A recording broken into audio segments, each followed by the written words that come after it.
जय हिंद दोस्तों। Perfect education app की ऑनलाइन प्लेटफॉर्म पर आपका हार्दिक स्वागत और अभिनंदन है। मैं अनिल कुमार आपके लिए लेके आया हूँ हिंदी व्याकरण के महत्वपूर्ण बिंदु। आज बिना आपका समय खराब किए मैं आपको लेके चलता हूँ व्याकरण पर। अब व्याकरण किसकी? हिंदी की। तो सबसे पहले हमारे पास में यहाँ जो शब्द आए हैं उनको देखिए साहब। हिंदी व्याकरण का अध्ययन हिंदी भाषा के अंतर्गत किया जाता है। वेदों का एक अंग है जिसमें सबसे पहले अपन एक शब्द से लेके चलेंगे। पूर्व ज्ञान के आधार पर मैं आपको बताना चाहूँगा भाषा। भाषा ये तत्सम शब्द है और संस्कृत की भाष धातु से बना है। अब भाष धातु से भाषा बना है तो ये जो भाषा है इसका महीन ज्ञान प्राप्त करने के लिए हमें कुछ बेसिक कंसेप्ट तैयार करने होंगे, बेसिक कंसेप्ट जानने होंगे। उन सब चीज़ों को आप जान जाएंगे, उसके बाद में आसानी से आप वर्णों का, शब्दों का और वाक्यों का अध्ययन कर सकेंगे। तो आइए जी, आज अपन इस भाषा की बात करते हैं। देखिए, सबसे पहले सभी विद्यार्थी जानते होंगे भाषा क्या है। भाषा है विचारों का या मनुष्य के हृदय में जो भी विचार या उद्गार या जो भी भाव प्रेषित होते हैं उनको बांटने का काम करते हैं, एक दूसरे से अपने विचारों का लेन देन करने का काम करते हैं। उसका सबसे बड़ा माध्यम भाषा है। भाषा की सबसे बड़ी बात देखिए, भाषा का अध्ययन हमें दो जगह करेंगे। भाषा का जो अध्ययन होगा वो दो जगह होगा। सबसे पहले देखिए, एक होगा भाषा शास्त्र और दूसरा होता है भाषा विज्ञान। तो प्यारे विद्यार्थियों, आप देखना यहाँ भाषा शास्त्र और भाषा विज्ञान में महीन अंतर है, बारीक अंतर है, इतना खास अंतर नहीं है। बहुत बार अच्छी परीक्षाओं में प्रश्न पूछ लिया जाता है। देखिए, भाषा शास्त्र की बात है जहां तक, या भाषा विज्ञान की जहां तक बात है, वहां थोड़ा सा अंतर है। तो आप याद रखें कि जब प्राचीन भाषाओं का अध्ययन किया जाएगा, कौन सी भाषाओं का? प्राचीन भाषाओं का अध्ययन किया जाएगा तो भाषा शास्त्र के अंतर्गत किया जाएगा। और जब आधुनिक वर्तमान में जो चल रही है भाषा, वर्तमान भाषाएं जिनको अपन बोलने में, लिखने में, पढ़ने में, सुनने में काम में लेते हैं, उन सभी भाषाओं का अध्ययन किसमें होगा? भाषा विज्ञान में। तो आज अपन जो पढ़ने जा रहे हैं वो किसका टॉपिक है? भाषा विज्ञान का। भाषा विज्ञान का टॉपिक पढ़ेंगे। तो एक बार ध्यान देंगे पुनः कि हिंदी व्याकरण में जो भाषा है वो तत्सम शब्द है और भाष धातु से, संस्कृत की भाष धातु से बना है। विचार या भाव प्रेषित करने के लिए या इनका संप्रेषण करने के लिए व्यक्ति जो भी मुखार बिंद से उच्चारण करता है या लिखित में काम करता है वो भाषा का अंग है। भाषा शास्त्र और भाषा विज्ञान दो हमारे पास में है। इनमें से हम बात करेंगे प्राचीन भाषाओं की, तो वो तो बहुत बड़ा टॉपिक है। अगले एपिसोड में जब भी इसका नंबर आएगा पढ़ेंगे। आज अपन प्रारंभ करने जा रहे हैं वर्तमान की भाषाओं का अध्ययन भाषा विज्ञान के अंतर्गत। और सबसे बड़ी और सबसे इंपॉर्टेंट और प्रतियोगी परीक्षाओं की एक रीड है हिंदी, जो लगभग सभी परीक्षाओं में आ रही है। सभी परीक्षाओं में व्याकरण के प्रश्न पूछे जा रहे हैं। इनका प्रारंभ करते हैं। तो विद्यार्थियों ध्यान दो, एक तो हमारे ऐप को आप डाउनलोड कीजिए और परफेक्ट के एजुकेशन ऐप को डाउनलोड करने के लिए आपको प्ले स्टोर पे जाना पड़ेगा और ये जो लोगो है ये दिखेगा आपको, आसानी से इसको डाउनलोड कर सकते हैं। धन्यवाद। आगे चलते हैं जी तुरंत, बिना किसी समय की भूमिका के, बिना किसी प्रकार का समय नष्ट किए हम आपको लेके चलेंगे सीधे ही किस पर? भाषा पर। तो आइए प्यारे विद्यार्थियों, ये है जो भाषा, इसके वर्तमान में हमें, यह पहले भी देख लो, तीन रूप प्राप्त होते हैं। एक होता है जिसको आप कहेंगे मौखिक रूप, दूसरा होता है जिसको आप कहेंगे लिखित रूप, और ये है जी सांकेतिक रूप। सांकेतिक रूप। तो भाषा के अपने पास में कितने रूप प्राप्त हुए? तीन रूप प्राप्त होते हैं। विशेषतः तीन रूप प्राप्त होते हैं। बहुत सारी भाषाओं के रूप हैं, वो मैं आपको आगे और भी बताऊंगा। राजभाषा हो, राष्ट्रभाषा हो, या फिर किसी प्रकार की क्षेत्रीय भाषा हो, बोली हो, उपबोलियां हो, कैसे भी भाषाएं हैं उनका सबका अध्ययन करेंगे। विशेष चीजें लेके चल रहे हैं आज। सबसे पहले मौखिक, लिखित और सांकेतिक भाषाओं से।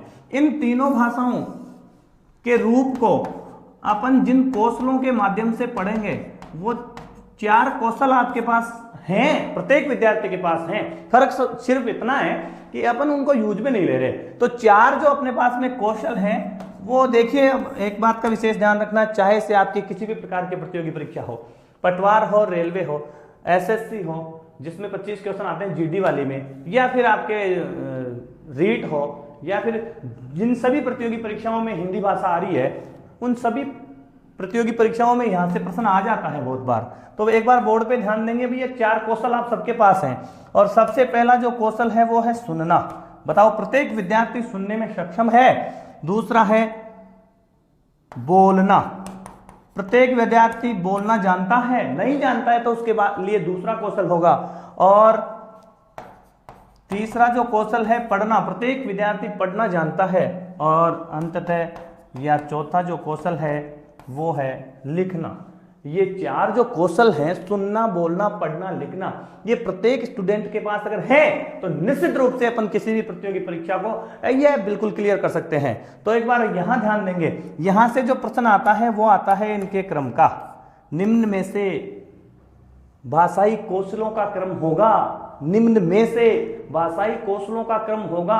और प्रश्न इस प्रकार से बनता है कि साहब लिखना, पढ़ना, बोलना, सुनना, एक विकल्प ये बना देगा, दूसरा बनाएगा बोलना, पढ़ना, लिखना, सुनना बाद में आ जाएगा। तो विशेषतः ध्यान रखें आपके पास में ये 4 क्रम। बालक जब पैदा होता है सबसे पहले सुनता है और फिर उसके बाद धीरे धीरे बोलना प्रारंभ करता है, फिर विद्यालय के प्रभाव में आकर या फिर माता पिता के प्रभाव में आकर पढ़ना सीखता है और उसके बाद लिखना भी सीख जाता है। तो ये क्रम होता है सुनना, बोलना, पढ़ना, लिखना। ये 4 कौशल आपके पास हैं। आज मैं बेसिक बात कर रहा हूं और अभी टॉपिक पे चलेंगे अपन, बहुत ही शानदार टॉपिक पे चलेंगे। वर्णों का अध्ययन करेंगे, बिना वर्णों के अध्ययन के हम भाषा की जानकारी प्राप्त नहीं कर सकते हैं। तो ध्यान दीजिएगा दोस्तों, सुनना, बोलना, पढ़ना, लिखना आपके पास अगर है तो आप भारतवर्ष की नहीं विश्व में लगने वाली किसी भी परीक्षा को आसानी से पास कर सकते हैं। लेकिन इससे पहले आपको ध्यान ये रखना होगा कि ये जो अपने पास में भाषा के 3 रूप आए हैं, मौखिक, लिखित और सांकेतिक, तो इनकी विशेषता एक बार जान लें आप। एकदम सरल है, एकदम सिंपल है, आसानी से समझे। ध्यान दें, इधर उधर ध्यान दें। देखिए जी साहब, मौखिक भाषा वह जो कैसे प्रकट की जाएगी, केवल बोलकर। मानव इसमें केवल उच्चारण करता है। मैं जो बोल रहा हूं, जो भी शब्द निकल रहे हैं मुखारबिंद से, वो सब क्या है, वो सब मौखिक भाषा है।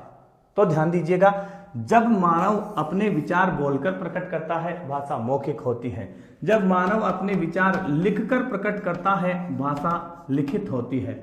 और यहां देखिए तीसरी भाषा, जिसमें मानव के द्वारा न तो बोला जाएगा न ही मानव के द्वारा लिखा जाएगा। तो क्या किया जाएगा भैया, ये संकेत या इशारों के माध्यम से प्रकट की जाने वाली भाषा। इशारा जानते हैं, बहुत इशारे किए होंगे आपने अपने जीवन काल में। ज्यादा इशारे करना भी ठीक नहीं है, स्वास्थ्य के लिए हानिकारक है। तो संकेत रखो, इशारे के आसपास ही मत जाओ, समझ रहे हो।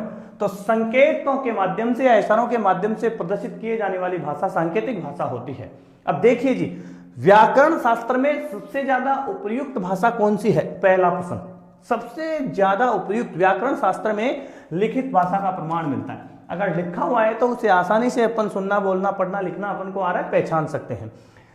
और दूसरी देखिए जी भैया, सबसे सरल भाषा कौन सी है? तो सबसे सरल भाषा भी लिखित ही है, बड़ी आसानी से इसको पढ़ा जा सकता है। और सबसे कठिन भाषा कौन सी है? सबसे कठिन सांकेतिक। बहुत बार दिक्कत हो जाती है, कई बार इशारा ऐसे हुआ, लोग पिट जाते हैं ऐसे चक्कर में। इसलिए ध्यान रखना, संकेत सही तरीके से पकड़ नहीं पाते हैं। अपन ने मन में जो भाव आते हैं वो संकेत को पकड़ लेते हैं, कॉन्सेप्ट पकड़ लेता है कि ये संकेत ऐसा हुआ होगा, वो आत्मा कह रही है, मस्तिष्क कह रहा होगा, लेकिन वो वास्तव में वैसा होता नहीं है। इसलिए संकेत पर ज्यादा ध्यान न दें। जो कुछ है यथार्थ, वो या तो मौखिक है या लिखित है। ये 2 संप्रेषण के साधन है अपने पास में, बहुत अच्छे, इनको पढ़ेंगे। और ध्यान दीजिए, वापस एक बार 3-4 प्रश्न बनते हैं। सुनना, मौखिक, बोलकर प्रकट किए जाने वाले विचार, लिखित, लिखकर प्रकट किए जाने वाले विचार, और सांकेतिक, न तो बोलकर न लिखकर केवल इशारों में प्रकट किए जाने वाले विचार, जो भाषा के सबसे कठिन रूप के अंतर्गत आते हैं। सबसे सरल रूप भाषा का लिखित होता है और मौखिक भाषा भी अंततः समझ में आई जाती है, क्योंकि बहुत बार आपने देखा होगा कि 10-20 कोस पे वाणी बदल जाती है। तो वो कई बार अपन को, जैसे मान लो मैथिली, अवधी वगैरह बोले, प्राकृत, पाली, तो पुरानी भाषाएं, उनको बोले तो बोलने से नहीं पकड़ में आता। लेकिन जब अपन को ज्ञान इनका है, सुनना, बोलना, पढ़ना, लिखना का, तो किसी भी भाषा को अपन आसानी से पढ़कर उसका अर्थ ग्रहण कर सकते हैं। तो प्यारे विद्यार्थियों, ये भाषा की सामान्य से रूप है 3। अब विशिष्ट चीजों में चलते हैं। इन सामान्य से रूपों को पढ़ने के लिए अपन को 3 चीजों का विशेष रूप से अध्ययन करना होगा। 3 ऐसे तत्व हैं भाषा में जिनका आप विशिष्ट अध्ययन करेंगे तो निश्चित रूप से आप सारी भाषा को आसानी से सीख सकते हैं। तो देखिए 3 तत्व कौन कौन से हैं। तो मैं एक बार आपको यहाँ सामान्य बताना चाहूंगा कि भाषा के तीन जो तत्व हैं वो एक बार बोर्ड पे ध्यान दें भैया, बहुत इंपॉर्टेंट चीज है। भाषा के तीन तत्व, मुख्यतः तीन तत्व, बात तो अपन 4 5 6 की करेंगे, मुख्य तीन तत्वों की बात करेंगे। तो सबसे पहला होगा अपने पास में वर्ण, दूसरा होगा अपने पास में शब्द, और तीसरा होगा अपने पास में वाक्य। वाक्य यहां तीन चीजें देखिए जी, वर्ण, शब्द और वाक्य। तो भाषा के इन तीन तत्वों का अध्ययन अपन भाषा रूपों के आधार पर करेंगे। वर्ण, ध्वनि, जो भी है, वाक्य हैं, शब्द हैं, जो भी है, इन सबका अध्ययन करेंगे। सबसे पहले अपन इससे भी छोटी चीज जिसको आप ध्वनि कहते हैं, लघुत्तम इकाई, सबसे छोटी इकाई ध्वनि, उसका अध्ययन करेंगे। तो एक बार आप ध्यान देंगे बोर्ड पे, एक बार पुनः देखिए। मौखिक रूप, लिखित रूप और सांकेतिक रूप, तीन अपने पास में रूप हैं। लिखकर, बोलकर और संकेतों के माध्यम से भाषा को प्रकट की जाता है। और सुनना, बोलना, पढ़ना, लिखना, चार अपने पास कौशल हैं। इनके आधार पर अपन प्रारंभ कर रहे हैं आज के टॉपिक को। तो प्यारे विद्यार्थियों, आज का टॉपिक शुरू करने के लिए मैं यहां पर लिखूंगा ध्वनि विज्ञान। ध्वनि विज्ञान, या फिर आप इसको कह सकते हैं स्वन विज्ञान, स्वन विज्ञान, या फिर इसको आप कह सकते हैं वर्ण विज्ञान, वर्ण विज्ञान, वर्ण विज्ञान। ये तीनों एक ही नाम है। आप जब तक ध्वनि नहीं जानेंगे, स्वन नहीं जानेंगे, स्वन नहीं जानेंगे, तो वर्णों का भी अध्ययन नहीं कर पाएंगे। इसलिए तीनों चीजों को समझें, चारों चीजों को समझें। आइए इधर ध्यान दीजिए। सबसे पहले अपन बात किसकी करेंगे? ध्वनि की। तो भाषा की ये ध्वनि, ध्वनि मनुष्य के द्वारा, मानव के द्वारा उच्चारण किसके अंतर्गत आएगा? ध्वनि के अंतर्गत। लिखित रूप नहीं, केवल अभी बात किए थे मौखिक, बोलकर प्रकट किए जाने वाले विचार क्या होंगे? ध्वनि। ये मैंने सुना, पढ़ा कि भगवान शिव ने प्रारंभ में किसको बजाया? अपने डमरू को बजाया, डमडम की आवाज निकली, जो भी आपने बहुत बार देखा होगा। और वहां से मतलब ध्वनि चिर जगत में फैली, लोगों को पता चला कि साहब ध्वनि आ रही है, कानों में कुछ गुंजायमान हुआ होगा। डमरू की आवाज सुन के लोगों का ध्यान उस आवाज की तरफ गया होगा। वो आवाज ही क्या थी? ध्वनि थी। प्रारंभिक काल में माना जाता है कि भगवान शिव के डमरू से ध्वनि निकली होगी। अपन को उसकी आवश्यकता नहीं है, लेकिन एक बार मैंने देखा एक पेपर में, शायद राजस्थान की कोई प्रतियोगी परीक्षा थी, उसमें ये प्रश्न पूछा हुआ है कि सबसे पहले ध्वनि का कहाँ से आविर्भाव माना जाता है, तो वो डमरू से निकली, भगवान शिव की डमरू से निकली। लेकिन ये केवल इसका क्या होता है भैया? उच्चारण होता है ध्वनि का, केवल बोला जाता है। जब तक बोला जा रहा है तब तक ध्वनि है। लेकिन ये विशेष चीज देखिए, ये ध्वनि होने के बावजूद साथ साथ क्या है? ये भाषा की एक इकाई है। और कौन सी इकाई है? लघुत्तम इकाई। देखो, भाषा की एक इकाई है और लघुत्तम इकाई है। याद रखना, मैंने कहा है लघुत्तम, और वो भी क्या? इकाई। तो भाषा की सबसे लघुत्तम इकाई क्या है? ध्वनि है। भाषा की सबसे लघुत्तम इकाई क्या है? ध्वनि है। आगे चलेंगे तो दूसरी बात करेंगे अपन किसकी? वर्णों की। ये बात लिखूंगा, भाषा की सबसे लघुत्तम इकाई, भाषा की सबसे लघुत्तम इकाई। ये लो जी, ये भी लघुत्तम है, बिल्कुल लघुत्तम है। और ये क्या है? इकाई है। भाषा की सबसे लघुत्तम इकाई वर्ण है। ये कॉन्सेप्ट खराब हो गया बच्चों का। विकल्प में दोनों होते हैं, विकल्प ए, विकल्प बी, दोनों मिलेंगे आपको, निश्चित रूप से मिलेंगे। और सवाल यही होगा कि भाषा की लघुत्तम इकाई है? बताओ, भाषा की लघुत्तम इकाई है? किसी प्रकार का कोई और बिल्कुल टेंशन छोड़ दो। भाषा की लघुत्तम इकाई ध्वनि भी है, भाषा की लघुत्तम इकाई वर्ण भी है। अब सिर्फ दिमाग इतना लगाना है कि साहब भाषा की लघुत्तम इकाई कौन सी है? तो आंसर ए भी है, आंसर बी भी है, और दोनों विकल्प में हैं। नहीं हो तो अपना एक उत्तर प्राप्त हो जाएगा। तो ध्यान दीजिए, अभी ये थोड़ा सा सस्पेंस चलने दें, इसका आंसर लास्ट में आएगा। अगला देखेंगे आप, तीसरा अक्षर। भाषा की सबसे लघुत्तम इकाई नहीं है। नहीं है तो ये क्या है? एक स्वर और एक व्यंजन का मेल है। एक स्वर में किसका मेल? एक व्यंजन का मेल। एक स्वर प्लस एक व्यंजन, इसीलिए मैंने इसको अलग पेन से लिख दिया। एक स्वर और एक व्यंजन, ये क्या है? अक्षर होते हैं। तो अक्षर, माफी चाहता हूं, टेक्निकल मिस्टेक आ गई है थोड़ी सी, तो आ गया वापस। एक स्वर और एक व्यंजन का मतलब हो गया कि साहब ये ध्वनि नहीं है और ये वर्ण भी नहीं है, तो क्या है? ये वर्णों से बड़ी इकाई है अक्षर। वर्णों से बड़ी इकाई अक्षर, लेकिन किससे छोटी है? किससे छोटी है? किससे छोटी है? तो नीचे देखिए 4 नंबर पे, शब्द से छोटी इकाई। वर्णों से बड़ी लेकिन शब्द से छोटी इकाई क्या है? अक्षर है। तो अंतर देखिए इधर। फॉर एग्जाम्पल उदाहरण से देखिए भैया, उदाहरण से देखिए कैसे। यहां पर मैंने लिखा ए, या लिख दिया आ, या के, या मैं, या ले, जो भी है सब किसकी श्रेणी में आ रहे हैं? जब मैं उच्चारण कर रहा हूं तो ये ध्वनियां हैं, जब मैं लिख रहा हूं तो ये क्या है? वर्ण। ध्यान देना, जब मैं लिख रहा हूं यानी कि लिखित क्या होते हैं? वर्ण होते हैं। और जब एक स्वर है ये, या फिर एक स्वर और आधा, जिसको व्यंजन कहते हैं अपन, हलंत के साथ प्रयुक्त होता है, उसमें स्वर का मेल होते ही पूर्ण हो जाता है। इनकी स्थिति ऐसे हो जाए जैसे नम। नम क्या है भैया? आर्द्र। नम का मतलब होता है आर्द्र, गीला। और ये गीला आर्द्र अर्थ निकल रहा है, अर्थ निकल रहा है, इसका मतलब ये क्या है? शब्द है, शब्द है। तो शब्द से छोटी इकाई और वर्ण से बड़ी। बोलो, वर्ण से तो बड़ी है लेकिन ये शब्द हो गया, तो इसको शब्द से छोटी करें, छोटी करें, नम। अब इसका आर्द्र या गीला अर्थ नहीं है, तो ये किसकी श्रेणी में चला गया? वर्णों से तो बड़ा हो गया लेकिन शब्द भी नहीं है, उसके बीच की स्थिति में चला गया। तो आंसर क्या हो जाएगा? अक्षर हो जाएगा। बहुत बार ऐसे प्रश्न आ जाते हैं, अक्षर हो जाएगा। ये अक्षर होते हैं, समझ रहे हो? ये अक्षर होते हैं, समझ रहे हो? आगे देखिए जी भैया, अगली इकाई है शब्द। ये इस कोई लघुत्तम इकाई नहीं है अक्षर, इतना ध्यान रखना है आपको। लघुत्तम इकाई क्या है? केवल ध्वनि है। लघुत्तम इकाई क्या है? केवल वर्ण है। तीसरा देखिए, यहां पर भी देखिए साहब, ये जो शब्द हैं ये भी भाषा की सबसे लघुत्तम इकाई है, सबसे लघुत्तम इकाई। अब ये लो जी, एक कॉन्सेप्ट खराब हो गया कि साहब आप कह रहे हो भाषा की सबसे लघुत्तम इकाई क्या है? ध्वनि भी है। भाषा की सबसे लघुत्तम इकाई क्या है? वर्ण भी है। भाषा की सबसे लघुत्तम इकाई शब्द भी बता रहे हो, ऐसा क्या है? ऐसा इसलिए है कि अगर इतनी ही बात है तो देखिए भैया, भाषा की सबसे लघुत्तम इकाई मैं आपको और बता देता हूं एक। और ये लो जी साहब, अपने पास में आए वाक्य, ये भी भाषा की क्या होती है? सबसे लघुत्तम इकाई होती है। ये लो जी, ये भी भाषा की सबसे लघुत्तम इकाई होती है। अब बात तो 4 जगह अटक गई भैया। पहले ध्वनि भी लघुत्तम इकाई है, उसके बाद वर्ण भी लघुत्तम इकाई है, उसके बाद अक्षर तो खैर नहीं है, ये तो वर्णों से बड़े और शब्दों से छोटे होते हैं। और लेकिन शब्द भी भाषा की सबसे लघुत्तम इकाई है, और उसके साथ वाक्य भी भाषा की सबसे लघुत्तम इकाई है। तो ये लो जी, 4 प्रश्न अपने पास बन गए। अब ध्यान ये देना है आपको, केवल इतना ध्यान रखना है कि प्रश्न किस प्रकार से पूछा गया है। किसी भी प्रतियोगी परीक्षा का पेपर बनाने के लिए जो पेपर सेटर होते हैं उनका अपना संप्रत्यय होता है। वो अपने प्रत्ययों के, अपने कॉन्सेप्ट के अकॉर्डिंग पेपर बनाते हैं, जिसमें 20% प्रश्न सरल होते हैं तो 20% प्रश्न कठिन होते हैं। बीच वाले पेपर सामान्य होते हैं, बीच वाले प्रश्न सामान्य होते हैं। तो ये एकदम सरल प्रश्न है, आप कठिन मत समझे इसको।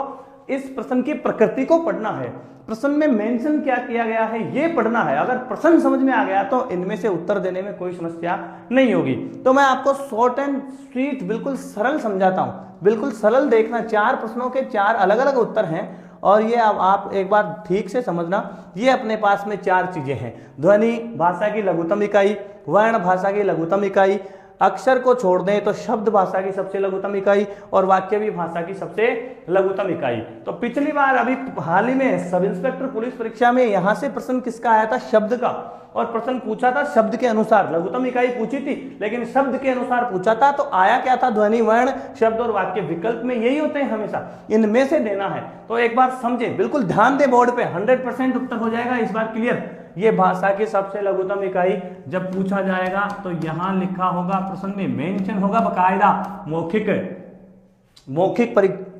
मौखिक भाषा की सबसे लघुत्तम मौखिक इकाई ध्वनि।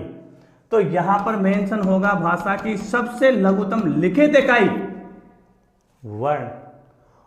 यहां पर लिखा जाएगा अर्थ की दृष्टि से भाषा की सबसे लघुत्तम इकाई। अर्थ, वह लघुत्तम इकाई जो अर्थ प्रकट करे।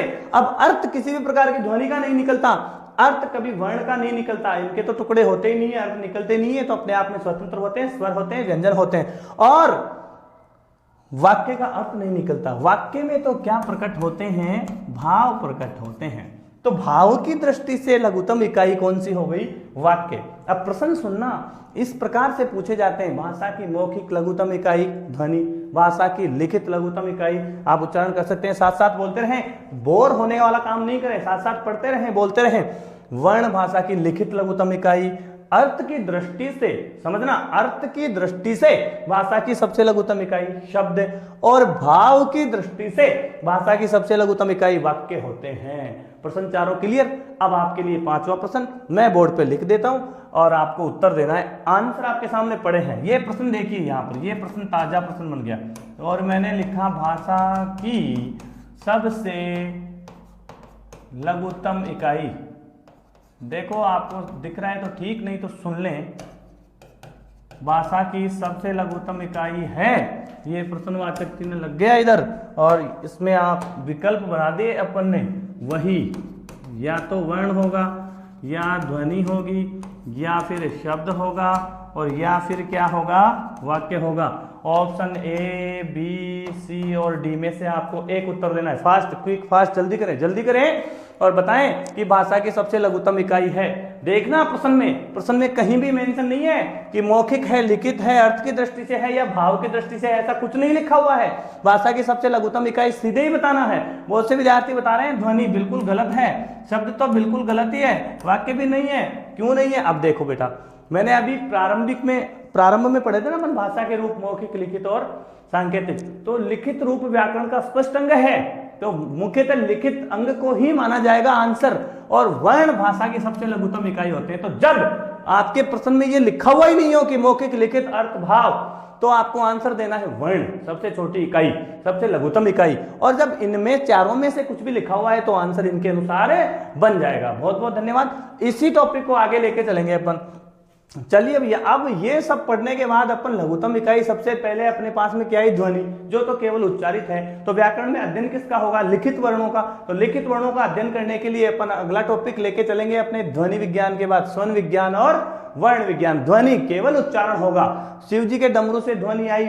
आज भी संसार सागर में अपन जितना बोलते रहते हैं वो ध्वनि चारों तरफ गुंजायमान रहती है, कभी समाप्त नहीं होती है। तो ध्यान देना भैया, अगला टॉपिक अपन लेके चलेंगे वो यही है, वर्णों का सूक्ष्म अध्ययन करेंगे। सूक्ष्म अध्ययन का मतलब समझ रहे हैं, इतने दिन तो आपने बहुत सामान्य पढ़ा होगा, बहुत सारे चैनल्स वगैरह भी आते हैं उनमें भी पढ़ा होगा। अब आप एक विशिष्ट अध्ययन की तरफ चलेंगे। हम आज यहाँ वर्णों का विशिष्ट अध्ययन करेंगे, वर्ण विचार। हो सकता है ये एक एपिसोड में पूरा नहीं हो, 2 एपिसोड में पूरा नहीं हो, 5-6 क्लासें लग जाएं, लेकिन जब तक ये पूरे नहीं हो जाते हम इनका पीछा नहीं छोड़ने वाले हैं। तो कंप्लीट पढ़ने का मतलब है कि परीक्षा में पास होना। और आधा तो आपको पता है, आधा जल गगरी छलकत जाए, वो काम नहीं करना है। वर्णों का अध्ययन करेंगे। तो आइए जी, सबसे पहले अभी तो अपन ने बात करें हैं भाषा की सबसे लघुतम इकाई वर्ण होते हैं और लिखित लघुतम भी क्या होते हैं, वर्ण होते हैं। अब वर्णों का अध्ययन करने के लिए आपको 2 चीजों का ध्यान रखना पड़ेगा। एक होते हैं स्वर और दूसरे होते हैं व्यंजन। भाई, एक होते हैं स्वर और दूसरे होते हैं व्यंजन।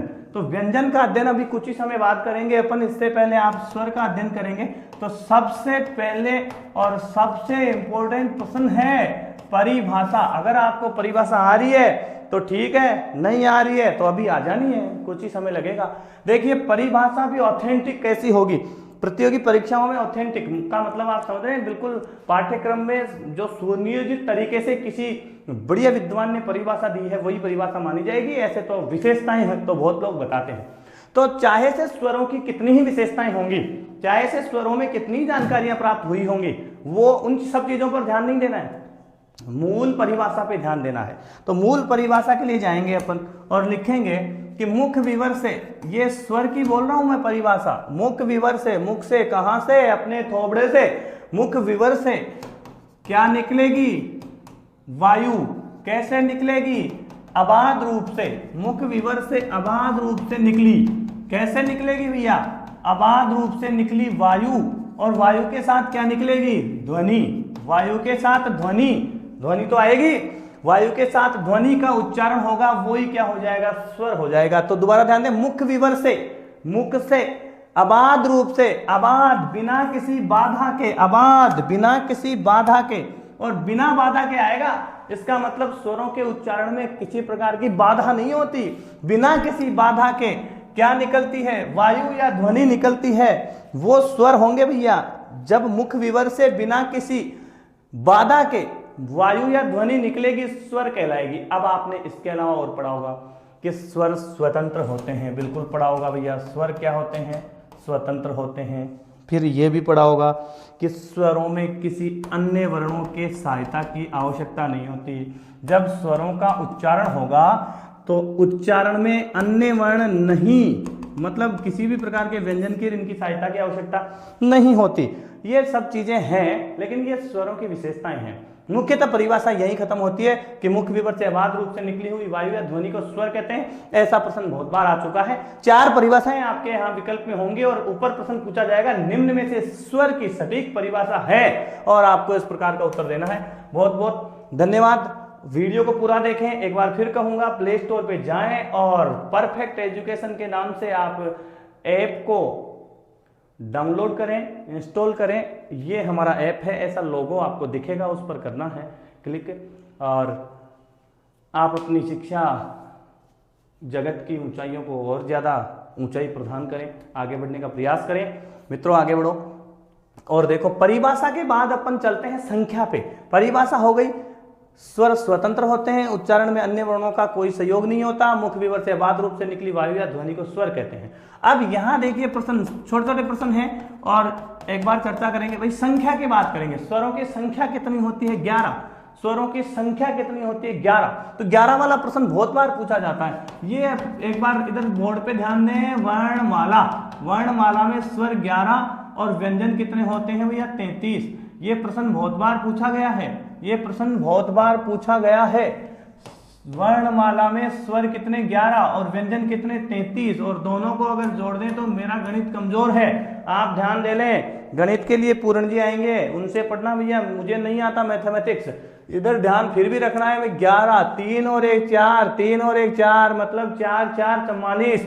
वर्णमाला में वर्णों की संख्या, कुल वर्णमाला के वर्ण पूछे हैं यहाँ, कुल वर्णों की संख्या नहीं पूछी, नहीं हिंदी के वर्णों की संख्या पूछी है और नहीं देवनागरी के वर्णों की संख्या पूछी है। यहाँ तो केवल वर्णमाला के वर्णों की संख्या पूछी है, केवल वर्णमाला के वर्णों की संख्या 44। पाली जिले में पटवार परीक्षा लगी 2008 में, उस समय आया, 9 में आया, 10 में आया, लगातार प्रश्न आया, बहुत बार अभी भी पूछा जाता है। संख्या का प्रश्न सबसे इंपॉर्टेंट, पूछा जाएगा भी आगे भी, लेकिन प्रश्न 4 तरीके से पूछा जाएगा। कुल वर्णों की संख्या 52 56 भी पढ़ेंगे अपन, और बाकी संयुक्त वर्णों की संख्या 4 भी पढ़ेंगे। वर्णमाला के कुल वर्ण केवल 44 हैं, तो ध्यान रखना। कुल शब्द हिंदी और देवनागरी लिपि में लग जाएगी तब तो 52 उत्तर करेंगे, 52, लेकिन कुल शब्द कहाँ लगा है, वर्णमाला के साथ लगा है, तो 44 ही आंसर आएगा भैया, 44 ही उत्तर होंगे। वर्णमाला के वर्णों की संख्या 44, दिमाग में डाल लो। 11 स्वर और 33 व्यंजन। तो पहले स्वरों की बात करें, व्यंजनों की बात बाद में करेंगे, तो एक बार आप पुनः ध्यान दें। वर्णमाला में वर्णों की संख्या 11, वर्णमाला में स्वरों की संख्या 11 और उसकी मात्रा कितनी, मात्रा कितनी, 10। ये लो जी, सवाल बन गया नया। बहुत बार तो नहीं आया, लेकिन 1-2 बार ये प्रश्न भी आ गया कि निम्न में से वर्णमाला का ऐसा कौन सा स्वर है जिसके मात्रा नहीं होती। तो अब दिमाग में डालें एक बार, इधर देखो, ये कंसेप्ट डालना माथे में। यहां भी गलती होती है, सभी स्वरों के मात्रा होती है, ये लो दिमाग में डालो, सभी स्वरों के मात्रा होती है। मात्रा किसकी गिनी जाती है, सभी स्वरों की, सभी स्वरों के मात्रा होती है। छंद शास्त्र में सभी स्वरों के मात्रा मानी गई है, तो ये कह रहा है कि मात्रा इधर 10 होती है, एक स्वर के नहीं होती, ये कह रहा है कि सभी स्वरों की मात्रा होती है। ये लो जी, बताओ, विद्यार्थी तो फंस गया बेचारा, क्या करें, आंसर क्या देंगे, तो बोर्ड पे ध्यान देंगे। वास्तव में सभी स्वरों की मात्रा होती है, और आचार्य पिंगल ने भी कहा छंद शास्त्र में सभी स्वरों की। तो यहां ध्यान देना, मात्रा किसकी गिनी जाती है, स्वर की, व्यंजन की मात्रा की गिनती नहीं होती। तो यहां पर सभी स्वरों के छंद शास्त्र में पिंगल के अनुसार तो मात्राएं होती है बिल्कुल, लेकिन व्याकरण में ए वर्ण के किसी भी प्रकार की मात्रा नहीं होती। व्याकरण में ए के मात्रा नहीं मानी गई है, व्याकरण शास्त्र में ए के मात्रा नहीं है। तो किसके है, ए के बाद वाले सभी 10 स्वरों के मात्राएं मानी जाती हैं। 2 प्रकार की मात्राएं मानी जाती हैं। मात्रा के कितने प्रकार हैं, 2। बोर्ड पे ध्यान देना भाई, मात्रा के कितने प्रकार हैं, 2। एक तो इधर देखो लघु मात्रा, और एक इधर देखिए भैया दीर्घ मात्रा। एक तो लघु मात्रा और एक दीर्घ मात्रा। मात्राएं 2 प्रकार की होती हैं, लघु मात्रा और दीर्घ मात्रा। संस्कृत शास्त्र के अनुसार एक और मात्रा होती है जिसको कहते हैं प्लूत स्वरों की मात्रा।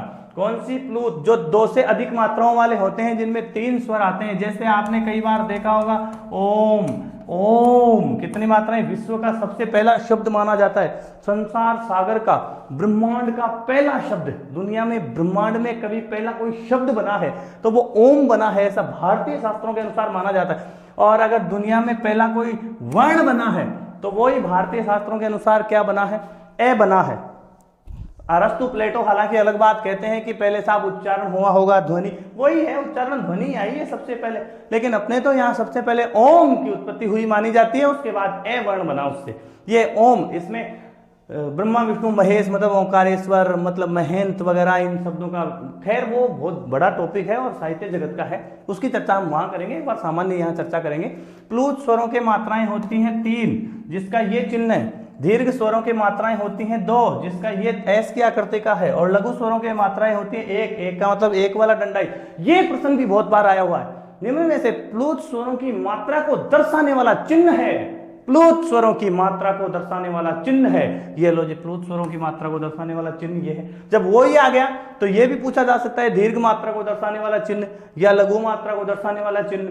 तो एस की आकृति वाला दीर्घ मात्रा को दर्शाने वाला चिन्ह, और ये लघु जो है आपको 1 कह दो इसको या पूर्ण विराम कह दो, इस चिन्ह से दर्शाने वाली मात्राओं को क्या कहते हैं? लघु मात्रा कहते हैं। तो ध्यान देना, मात्रा 2 प्रकार के हिंदी में, ये तो संस्कृत शास्त्र में चला गया। कौन से शास्त्र में? संस्कृत शास्त्र में। अभी यहाँ अपनी व्यवस्थाएं नहीं है, ये तो संस्कृत जब पढ़ेंगे उसमें अध्ययन करेंगे इसका।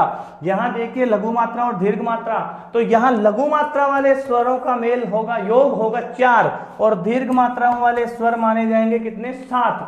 काल या मात्रा काल के आधार पर इनका विभाजन करेंगे अभी। तो एक बार पुनः देखें, केवल परिभाषा और मात्रा की बात करेंगे, संख्या की। यह स्वर की परिभाषा है, मुख्य विवर से अबाध रूप से निकली वायु या ध्वनि को स्वर कहते हैं, और इसकी संख्या 11 और मात्राओं की संख्या 10। किसके नहीं होती? एके मात्रा नहीं, एके मात्रा नहीं गिनी जाती। किसमें? व्याकरण शास्त्र में। जबकि छंद शास्त्र में सभी स्वरों की मात्राएं होती हैं, चाहे लघु हो या दीर्घ हो। आगे देखिए भैया, सभी स्वरों के जब मात्रा होती हैं तो उसके बाद आपको देखना है कि 2 प्रकार की मात्राएं होती हैं, एक लघु मात्रा और एक दीर्घ मात्रा। इन मात्रा काल के आधार पर स्वरों के टॉपिक को आगे लेके चलते हैं। बोर्ड पे आप बने रहें, किसी भी प्रकार का प्रश्न आए आप मुझे कमेंट बॉक्स में लिख के बताएं कि साहब ये समझ से बाहर की चीज है, मैं आपका कंसेप्ट क्लियर करने का पूरा प्रयास करूंगा। अब आइए इधर कि स्वर, तो पहला का वर्गीकरण करेंगे अपन। किसका वर्गीकरण है? स्वर का। किसका वर्गीकरण करेंगे? स्वर का। ये लो जी, ये स्वर का वर्गीकरण करेंगे। तो सबसे पहला वर्गीकरण करेंगे वो देखो किसके आधार पर करेंगे? सबसे पहला वर्गीकरण करेंगे काल के आधार पर। सबसे पहला वर्गीकरण करेंगे काल के आधार पर। ये काल, काल किसका आया है? काल। जो पढ़ेगा उसका काल आएगा। हिंदी में कहते हैं काल को समय। काल के आधार पर, काल के आधार पर, काल के आधार पर कितने स्वर? 2। इधर देखिए भैया, बोर्ड पे देखो, एक तो लघु होता है और दूसरा क्या होता है? दीर्घ होता है। काल के आधार पर स्वरों के 2 भेद मात्र, लघु और दीर्घ। मात्रा काल के आधार पर भी कह सकते हैं तो कोई दिक्कत नहीं है, क्योंकि ये मात्राओं पर भी बांटे जाएंगे। लघु मात्रा वाले या 1 मात्रा वाले लघु स्वर, 2 मात्राओं वाले दीर्घ स्वर, मात्रा काल भी कह सकते हैं। काल का मतलब है समय। समय किसका? उच्चारण का। समय किसका भैया? उच्चारण का। जितने समय में अपन उच्चारण कर रहे हैं वो काल। तो 2 समय लगेंगे अपने, एक कम समय, अल्प समय में उच्चारण करे जाने वाले स्वर लघु स्वर, और इनसे ज्यादा समय लगेगा वो किन में लगेगा? दीर्घ स्वरों में। अब पहले देखो स्वर, 11 बात करी थी अपन ने, स्वरों की बात की थी अपनी 11। तो लाल है 11 मेरे लाल देखना, ए आ। प्यारे दोस्तों देखना, ए आ। इसके बाद देखो ई और ई, देखिए ऊ और ऊ। तो अब देखिए भैया री, ए और आई, ओ और औ। 11 हो गए क्या? तो ये देखिए भैया सबसे इंपॉर्टेंट, ए अनुस्वार और ए विसर्ग, जिसको आपने बचपन में पढ़ेंगे ना, आपने 13 स्वर होते हैं, गुरुजी ने कुछ भी पढ़ा दिया, अपन ने पढ़ लिया, मजा आ गया भैया। ये अनुस्वार और विसर्ग समझ रहे हो, जिसको अंग है, ए आ आई औ, अंग है, ऐसे करते ही ऐसे आनंद आ जाता था कि अब छुट्टी हो जाएगी। छुट्टी नहीं होगी, अभी तो स्टार्ट हुआ है, अभी तो प्रारंभ है। अभी तो अपन पूरे अरे खोद खोद के निकालेंगे प्रश्न। ये अनुस्वार और ये क्या है, विसर्ग। अब ध्यान देना, अनुस्वार लगेगा ऊपर, विसर्ग लगेगा शब्द के पीछे, पीछे शब्द के पीछे, पिछाड़ी। और यहां देखिए भैया 11 स्वर अपने पास प्राप्त हो गए, ए आ ई उ ए ऐ और ओ औ। तो ये जो 11 स्वर प्राप्त हुए हैं इनको अपन बांट रहे हैं काल के आधार पर। किसके आधार पर, काल, समय, इनके उच्चारण में समय। देखना समय कम लगेगा, ए आ ज्यादा लगा, ए आ, और यार मरवा दिए, ए आ नहीं, इधर देखो ए समय कम लग रहा है, आ ज्यादा, ई लघु बोल रहे हैं समय कम लग रहा है, ई बड़ा, ऊ समय कम लग रहा है, ऊ। 3 मैंने यहां पर निकाल लिए हैं लघु स्वर, 3 लघु स्वर ये प्राप्त हो गए। तो आपको बताना, जल्दी बताएं कमेंट बॉक्स में, जल्दी बताएं कि कौन सा है चौथा ऐसा स्वर जो लघु है। इनमें से एक स्वर निकालना है, हो सकता है री हो सकता है ए हो, ऐ औ ओ औ कुछ भी हो, जल्दी बताएं। शाबाश, बहुत बढ़िया बहुत बढ़िया। चौथा स्वर कौन सा है, री। ये लघु स्वरों की श्रेणी में आते हैं। अब कुछ विद्यार्थी कक्षा में भी अपन पढ़ते हैं, उस समय बहुत से प्रश्न करते हैं कि साहब ये ए छोटो सो ही है, अरे छोटे हैं। देखो इधर ध्यान दो, काका कालेलकर समिति की बात कर लो, 1947 के बाद में हिंदी भाषा का प्रावधान नए बने। उस समय भाषाई जो भी है राजभाषा अधिनियम वगैरह आए, उन सबसे पहले की भाषा जब आप पढ़ेंगे तो ये आपको वर्णित मिलेगा। ये जैसे अभी क्या पढ़ेंगे अपन, एकता। ये मान लीजिए एक लिख दिया मैंने ऐश्वर्य, ऐश्वर्य ऐश्वर्य ऐश्वर्य लिख दिया। अब बताओ एकता, ए है या ऐ है, ए है या ऐ है, ए है या ऐ है, एकता। तो यहां ध्यान रखना ये ए है, इस ए में ये मात्रा मानी जाती है। इसमें देखो ए की मात्रा लगी है तो इसमें ऐ है, ये मात्रा मानी जाती है। अपन संधि में और साथ साथ अध्ययन करवाएंगे शब्दों का, तो हाल ही में तो वर्णों का अध्ययन करना है। तो इसके मात्रा ये मानी जाती है, इसके मात्रा ये मानी जाती है। ये लो, ये इनका कॉन्सेप्ट है, ये इनका कॉन्सेप्ट है, समझ रहे हो। ये लिखे ऐसे जाते हैं और ये शब्द के साथ जब आएंगे ये दोनों स्वर, तो ऐसे ऐसे ऐसे इनको माना जाएगा। ये लघु मात्रा वाला माना जाएगा, ये दीर्घ। वैसे अपन समझने के लिए लघु दीर्घ बोल रहे हैं दोनों ही दीर्घ। इसके भी मात्रा कितनी है, 2, इसके भी मात्रा कितनी है, 2, दोनों ही दीर्घ है, दोनों ही दीर्घ है। तो इनका कंसेप्ट और मैं हल करवाऊंगा, आपको सभी प्रश्नों को बताऊंगा कि कौन कौन से ऐसे शब्द हैं जिनको अभी अपन ने राजभाषा अधिनियम के तहत बदलाव किया था, उनमें उन शब्द वर्णों को लेंगे, अपन शब्दों को लेंगे। बहुत सारे शब्द जुड़ते हैं, वर्ण भी जुड़े थे पहले और हटते भी हैं, उनमें लिपि सुधार भी होता है, वो सब चीजों की चर्चा करेंगे। एक बार यहां देखेंगे लघु स्वरों की संख्या कितनी हो गई, 4। तो ये लघु वाले हो गए अपने पास में 4 और दीर्घ अपने आप ही कितने बच गए, 7। तो यहां देखिए इसकी मात्रा 1 होगी, इसकी 2 होंगी, 1 2 1 2 1 2 2 2 2, ये स्वरों की मात्राएं हो गई। तो ध्यान देना, वापस मात्रा किसकी गिनी जाती है, स्वर की, व्यंजन की मात्राएं नहीं गिनी जाती। तो ये तो काल के आधार पर अपन ने 2 स्वर बांट लिए, लघु और दीर्घ। तो लघु पुनः देखें, लघु कितने होते हैं, 4, ए ई उ और री। दीर्घ कितने होते हैं, बच गए वो दीर्घ। रट्टा वट्टा मारने की जरूरत नहीं है, समझ की जरूरत है भैया, कंसेप्ट की जरूरत है। और ये लो जी साहब, अपने पास में 4 लघु और 4 दीर्घ हो गए। ये तो चल गया काम इतना कि साहब लघु और दीर्घ स्वर तो आ गए, लेकिन ये जुगाड़ क्या बच गया, ये क्या है फिर, ये क्या है, ये बचपन में 13 स्वर पढ़ लिए हमने, ये क्या है, ये क्या है। तो इधर आइए, लघु और दीर्घ के बाद पहले इन दोनों की चर्चा करेंगे, और इन दोनों की चर्चा करने के लिए ये तो अनुस्वार है और ये विसर्ग है। सबसे पहले तो ध्यान देंगे, अद्भुत नियम है, बहुत अद्भुत चीज है, बहुत बार ये प्रश्न पूछा ही जाता है। तो ध्यान देना इधर, ये अनुस्वार जो है ये तो शब्द के ऊपर लगता है, ऊपर लगता है, ऊपर ऊपर, माफी चाहता हूं, शब्द के ऊपर कैसे लगेगा अभी लिख के बताऊंगा। ये शब्द के पीछे लगता है, ये तो मैं लिख रहा हूं यहां हसे, और ये लिख रहा हूं मैं यहां नम। बोलो इन दोनों शब्दों में किसी भी प्रकार के अनुस्वार और विसर्ग का प्रयोग हुआ है क्या, नहीं। तो प्रयोग करके देखें तो उच्चारण ही बदल जाएगा। हंस के लगाया अनुस्वार हंस, और नम के लगाया तो नमः, ओम नमः शिवाय। चलो जी नमः, नमः हो गया। चलो जी साहब, इसका मतलब ये लिखा जाता है, ये भी लिखा जाता है, तो यह क्या है फिर, लिखा जाता है तो स्वर है क्या, क्या व्यंजन है, जल्दी बताएं मुझे, ये क्या है, स्वर है या व्यंजन है, बता रहे हो क्या, अरे फ्री मत बैठे रहो, बताओ।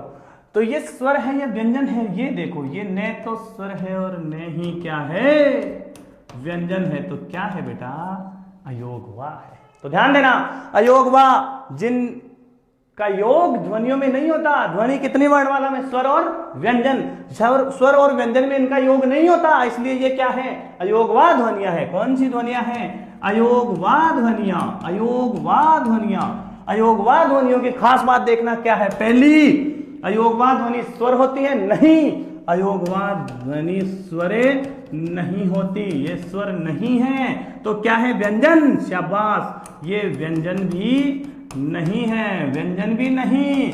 तो क्या स्वर और व्यंजनों की जैसे इनका उच्चारण होता है या नहीं होता? तो ये लो जी तीसरा प्रश्न, उच्चारण बताओ। उच्चारण अभी बोल के देखे थे ना अपन, अभी बोल के देखे थे उच्चारण, अभी बोल के देखे थे उच्चारण होता है, उच्चारण होता है। बोलो, हंस और लगाने के बाद हंस हुआ उच्चारण का, नम नम है के रूप में हुआ, लेकिन रूप कैसा भी हो उच्चारण हुआ, उच्चारण होता है। तो चौथा देखो, लेखन। लेखन जल्दी बताओ, लेखन लिखे जाते हैं क्या? बिल्कुल होता है, चिन्ह के रूप में लिखे जाते हैं, लिखे जाते हैं। लेखन होता है, लेखन भी होता है। तो ये 4 प्रश्न बन गए। और 5वां जो प्रश्न है वो क्या है, वो मैं आपसे फिर पूछूंगा। बताओ अब, स्वर 2 प्रकार के होते हैं काल के आधार पर, लघु और दीर्घ। तो आपको ये बताना है कि अनुस्वार और विसर्ग लघु होते हैं या दीर्घ होते हैं। तुरंत बताएं, तुरंत बताएं, फास्ट क्विक, जल्दी जल्दी भैया पढ़ो, दिल खोल के पढ़ो। और अभी पहला एपिसोड है, आगे आगे देखिए, बहुत जबरदस्त जबरदस्त मैटर आने वाला है, शानदार, बिल्कुल खतरनाक। बाहर प्रश्न जाने की कोई वही नहीं है। चलिए जल्दी बताइए, बताओ जल्दी बताओ, सदैव ये लघु होते हैं या दीर्घ होते हैं? जल्दी बताओ। तो ध्यान देना भैया, ये सदैव दीर्घ होते हैं। कल को पूछ लिया जाए कि साहब अनुस्वार और विसर्ग के कितनी मात्राएं होती हैं, तो ध्यान रखना दीर्घ मात्रा होती है, 2 मात्राएं होती हैं। दोबारा से ध्यान दें, ये स्वर नहीं है इसलिए क्या है? अयोगवा है। ये व्यंजन नहीं है इसलिए क्या है? अयोगवा है। इनका उच्चारण होता है और इनका लेखन भी होता है।